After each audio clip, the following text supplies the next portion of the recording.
Steady ko lang. Mga gwapo at magaganda. Diba? Anyway, we are good because the sheep is good. Amen. Amen. We are not good. The shepherd is good. We are not good because we strive to be good. Amen. The goodness of the shepherd is being reflected unto us. That's why we are good. Hindi tayo mabuti dahil nagsusumikap tayo maging mabuti. Amen. Tayo ay nagiging mabuti dahil ang ating pastol ay Mabuti. Amen. Hallelujah. Di ba? Amen. Nagagalak tayo sa ganon, di ba? And it is nice to belong to this kind of church. Di ba? Now, sa exhortation mo na to, don't be mind of time.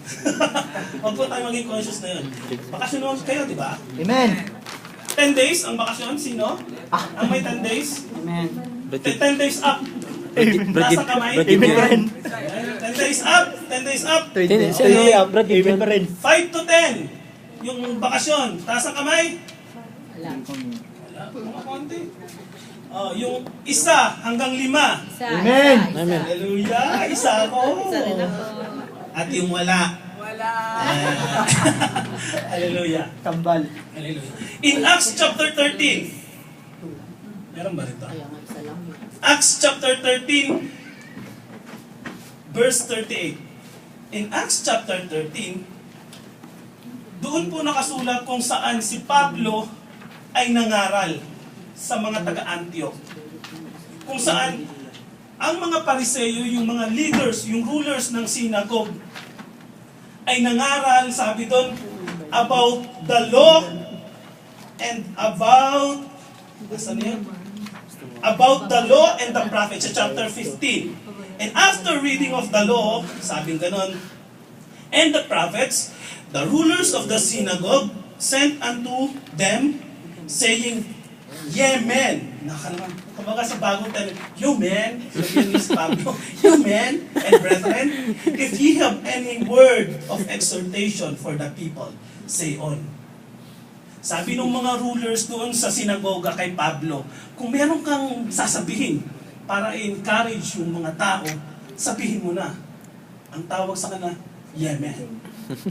Sige, Amen. Yemen. Kung meron kang sasabihin, isang pagkakamali ito ng mga tagapagturo doon sa sinagoga. At si Pablo tumayo. Tumayo siya. No? Ngayon, sa pagtayo niya, ikwinento ni Pablo yung kabutihan ng Panginoon simula nung kanilang doon sa Ehipto, doon sa pag-stay nila doon sa kawalan, at nung panta doon sa huli ng kanyang sermon, sa kanyang pangangaral, sa verse 38, sinabi ni Pablo, "Be it known unto you, therefore, be it known unto you, therefore, men and brethren, the Church of the Good Shepherd International Mission, that through this man, Jesus, that through this man is preached unto you, not on what you do and what you do not do, but according to him, preach unto you the forgiveness of sins." Amen. God loves to preach Jesus and to forgiveness of our sins. It is because of Jesus that our sins is forgiven. Amen. Hallelujah. We preach Jesus in front of the pulpit, not to say the people what you do and what you do not do. But tell the people when you preach Jesus that you are forgiven of your sins. Amen. Hallelujah. Mm. You are forgiven. You are seated beside a forgiven child of God. Hindi na may tsura niyan. That is a forgiven face. Amen. Hallelujah. When you preach Jesus, preach the forgiveness of sins. Not on what you do and what you do not do. Hallelujah. Di ba? In verse 39, this is very beautiful.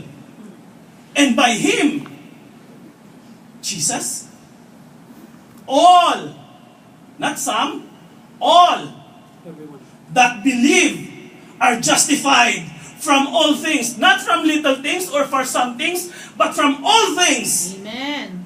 from which you cannot be justified by the law of Moses.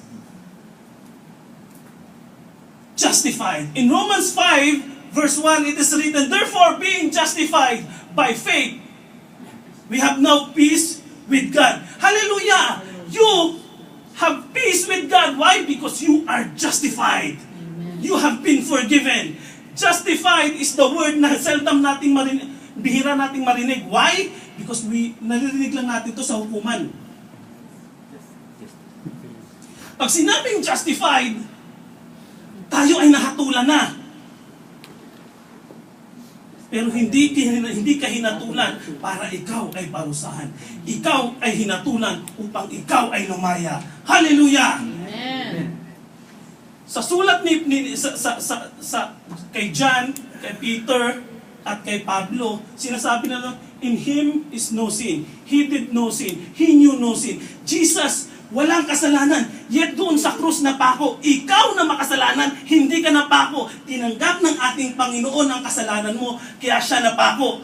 Tinanggap mo ang kabutihan ng Panginoon, kaya ikaw ngayon ay malaya. Amen. Hallelujah! Yan ang nangyari sa krus. Yan ang nangyari sa krus. Kaya lang, don't look at yourself, makasalanan ako, makasalanan. Sorry. Hindi, matuwid ka. Example, ako si B1. Siya si B2. Kambal kami. Okay? Payat siya. Mataba ako. Si B1, halimbawa ako yung milyonaryo. Amen. And the people said, Amen. Isa lang. umutang sa akin si B2. May pagkakautang sa akin si B2. Milyonaryo eh. Sabihin natin, 1 billion. 10,000. Real. Maliit, maliit. Riya. Idugtong ka. Lumaki, no? 10,000. At dahil si Pastor Ray ay mahal na mahal si Yetbo, no? Si Boyet, Yetbo. Binayaran niya ngayon yung pagkakautang ni Yetbo sa akin. Hindi lang 10,000. Ito ang 1 milyon. Mas Yan. naman. Kabayaran sa pagkakautang ni Yetbo. Bayad dyan sa utangin pa niya. How much mo? Alam ba natin, nabayad na si Yetbo? Binayaran na ni Pastor Ray, di ba? Amen. Kaya lang hindi alam ni Yan Yetbo. po. Kaya si Yetbo may sense pa rin na pagkakautang para sa akin. Pero kung malalaman ni Yetbo na bayad na siya sa akin, baka tawagan niya ako, uy, bayad na pala ako eh. Sobra-sobra pa. 10,000 lang ang utang ko, 1 milyon yung binayad ni Pastor Ray. Baka singilin pa niya ako. Balik. Balik mo sa sukli. Balik mo yung sukli. Pero hindi alam ni Yetbo. Bakit? Walang nagsasabi sa kanya. Pero kung may magsabi man sa kanya, uy, alam mo ba? Binayaran ka ni Pastor Ray yung pagkakautang mo. Di nga. 1 milyon. 10,000 lang ang utang mo, di ba? Hindi nga. Di nga. Sabi ng all We. you believe. Hey, pagtapos ng bayaran ng utang mo, pwede ba huminto ka na sa pagbabayad? Di ba? Your sins have been paid already by Jesus. Stop paying for it. Amen. At the cross, di ba? Jesus died and Ilagit sa said, "It is pawantulan finished." manok man. Naganap na. At yung finish na yon in Hebrew is in a perfect tense. Once and for all. All your sins. Sabi doon, all things. Lahat is finished, is paid. And it is an overpayment. Overpayment dun sa pagkakautang natin sa Diyos. Hallelujah! Ang tawag doon, double jeopardy.